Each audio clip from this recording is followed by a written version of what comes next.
What is going on, guys? You know it. We have another silver haul. It's a small one for you guys. Very tiny. It's a very interesting one as well. So, in the listing itself, it just said, I think it said like religious pendant jewelry lot or miscellaneous cross something. It had to do with religion or pendants and stuff. But it didn't say it was gold or silver or anything like that. Um, I got this for 15 bucks, by the way. I was like the only bidder on it. I thought that was kind of cheap. It didn't say anything about weight, but in the description it did say that one of the pieces, it said that all pieces were 925, I believe, and it said one of the pieces looked gold, but it wasn't gold. Sounded interesting to me.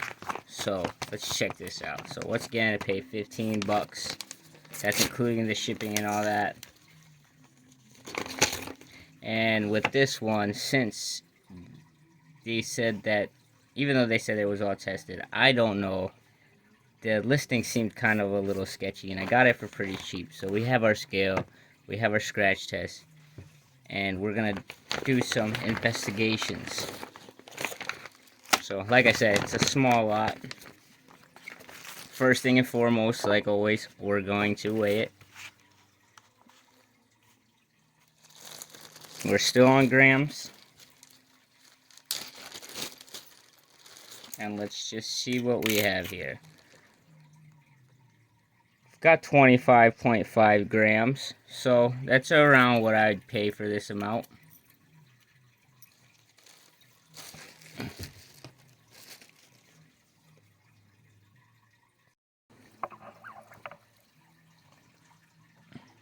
Alright, so first up we have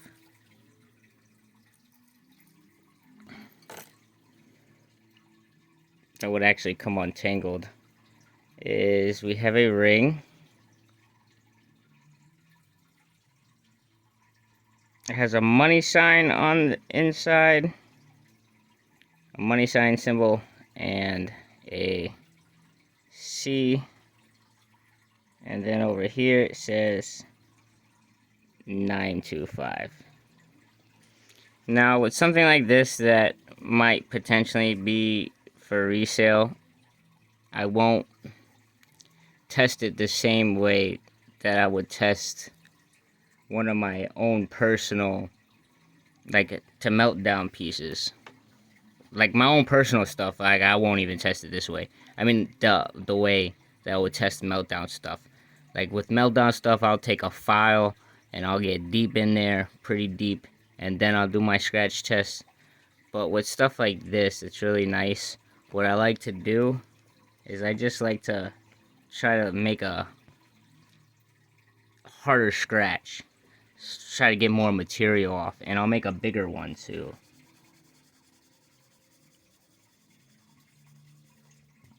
So I'll do that. And to me, I've never seen a piece of jewelry that said 925, but I've always seen that's what I'm looking for is 925. But a piece of jewelry that has a money sign on there, I've never seen that personally. So I'm going to test it just for the matter of the fact. And I'm just testing everything right here on camera because of the fact to show you that if you're not 100% about a post that you bought and you know you got it for cheap, which in here I didn't really get it for cheap. I technically paid right around what it's worth for weight. The only problem is that I know this bracelet here has quite a bit of stones in it. So I'm doing this on a plate because this acid is pretty nasty. This is some silver testing solution. I do it with a window open. My window is open, or under a fan or in a ventilated area, and do not get it in your eyes. It will blind you, and also do not get it on your skin, so wear gloves. So what I like to do is I just like to let that sit there for a little bit. I also have it on this plate so that if any of that liquid falls off, it's not going onto my paper or my table. It's going right onto this plate, which is safer. So I'm just going to take a white napkin, paper towel, tissue paper, doesn't matter, and a wipe. And you see that red bloodish type stuff? That means that it's sterling silver.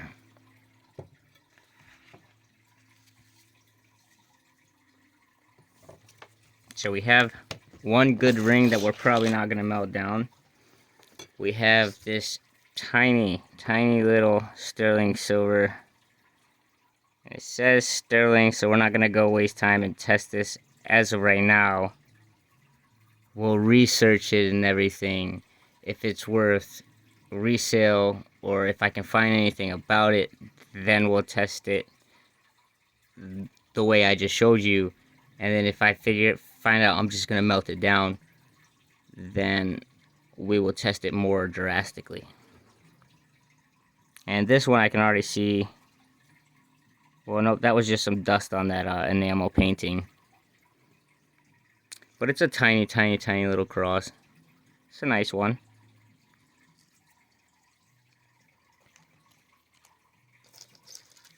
Then we have another cross, and this was the one I can see that he was saying that it looks gold, or he or she, excuse me, looks gold, but it's not. They said they tested it. I think I see some wording in there.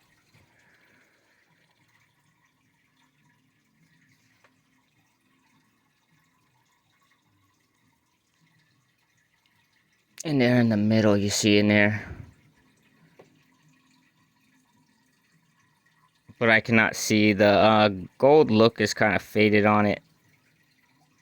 I'm going to want to clean this one up with some baking soda and some water before I do anything with it. And I do not think those are stones in there. To me, it just looks like metal. But I'm not sure. Not an expert at jewelry at all.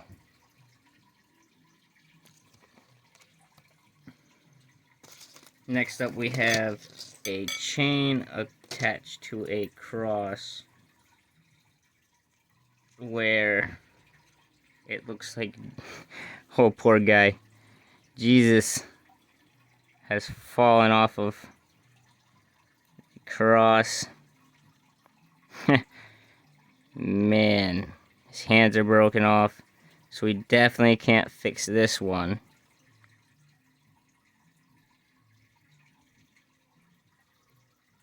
And that's funny, in the picture I actually thought his hands had stones in them. And I also thought it was like two separate pieces. I thought it was, I should have paid more attention to the picture. I mean, I don't think I would have noticed that even if I was paying attention, to be honest, because in the picture it was kind of like this. So I thought it was like basically two different pendants, or like a two-piece, where Jesus was allowed to dangle. And I thought that the hands were stones. But this is a perfect example for me to show you how I would test something that would not be for resale and would be for scrap. So I would take this off because these are all separate pieces, so you're gonna test them each separately. I'm gonna take this, and I see the word sterling down here, but I have here, and I like to use puzzle boxes because they're slim. You can stack many on top of each other, and it's best to have a different file for each type of jewelry or metal that you're going to be filing down, so that the flakes that get stuck in here don't intermingle and then you mess up your stock or your powder. So I would take this first, and it doesn't really matter because I'm gonna melt this down, but I would take it and I would file pretty aggressively over this cardboard box. That way all the little particles are gonna fall down there and I can still use them later, and I keep them in here.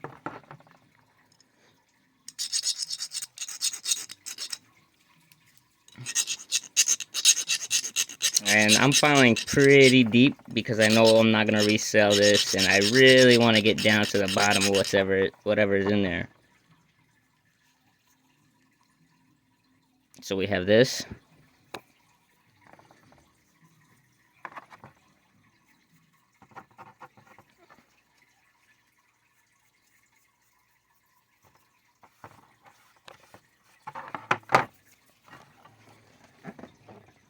Back to our scratch board. And Jesus is far too thin to just file into them. But just for the heck of it, we're gonna do one here.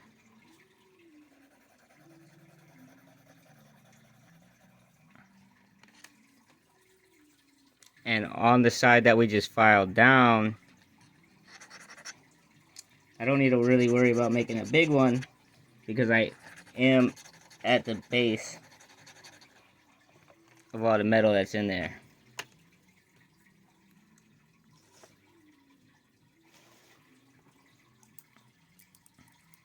And then we're gonna take the acid to it.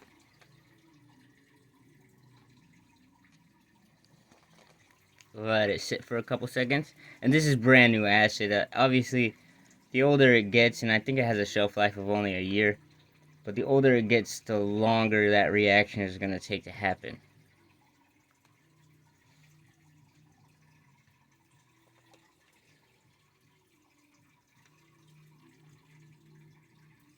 I can already kind of see a little bit of different color than I'm normally seeing. But we'll still give it a couple more seconds to see how that checks out.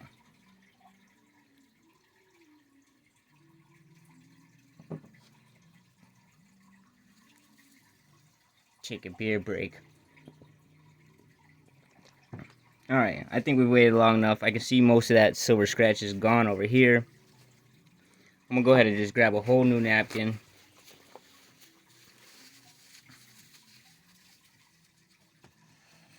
And I want to wipe. And I'm pressing down firmly. And I do see a little bit of that. And then, but look, it all disappears. So I think this might just be plated.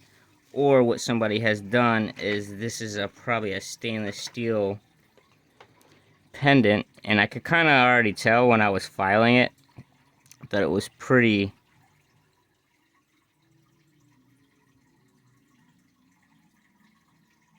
It was pretty rough to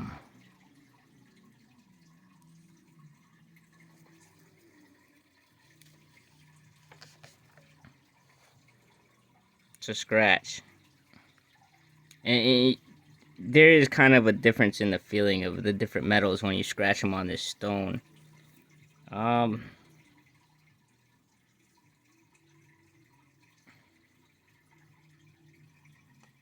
gonna try it one more time.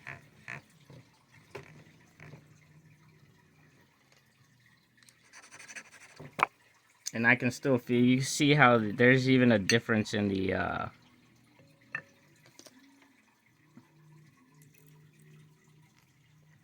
color that's leaving. I'm gonna do this real quick.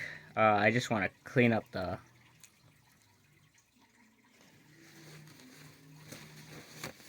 scratch stone.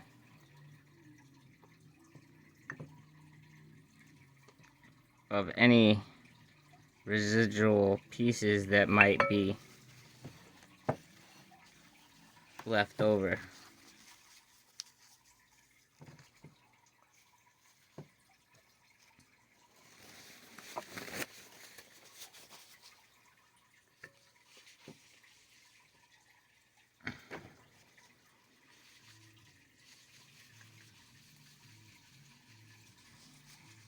If you get this stuff on your fingers too, it could cause a pretty bad acid burn. Some cases could be pretty permanent, so do be careful. So let's do this again. Let's try this, right? Let's do it once with this side that we did not file. And you see how easy it's leaving a little mark there. And you see the different color? This color is kind of like a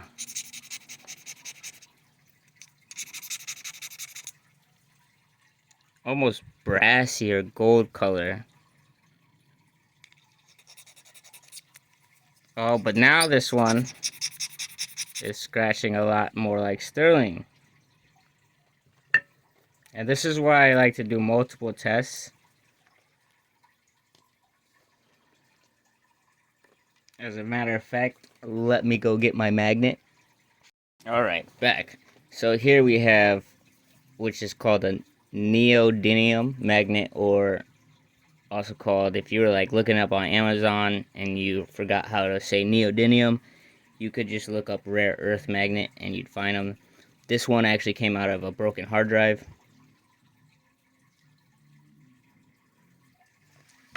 And they're very, very strong. So usually they'll point out something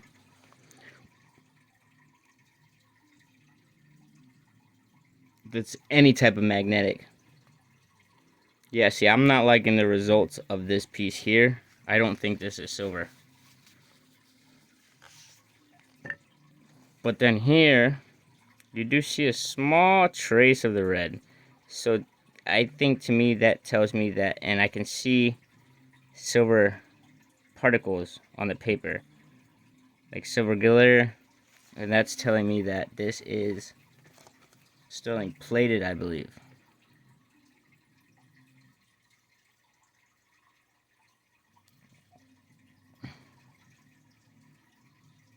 And that just goes to show you that just because it says sterling doesn't mean that it's sterling. There's obviously other tests that I can do, so what we'll do for now is put it aside and put it in our, like, a really unknown pile until we get, like, there's certain machines you can buy or certain other ways that you can tell. It isn't magnetic, so it tells me that this could be brass, it could be stainless steel, it could be aluminum, you know. But as far as the test results show, I sure don't think that this is sterling. So we are blocked out on that one. Bam.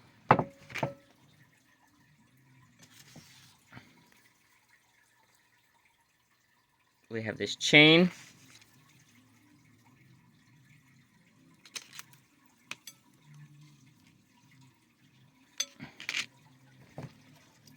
And then we have this amazing bracelet here, which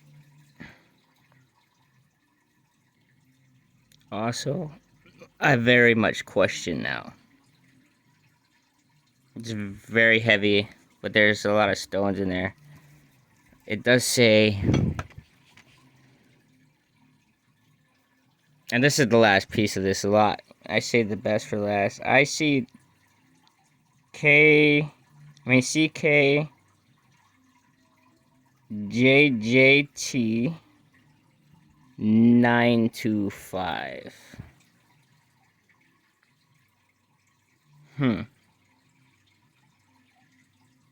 Interesting.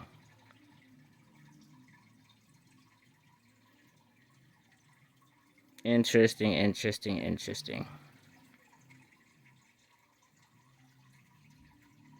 This one here, I am going to actually look up that hallmarking on the back and see if I can not find the same exact bracelet.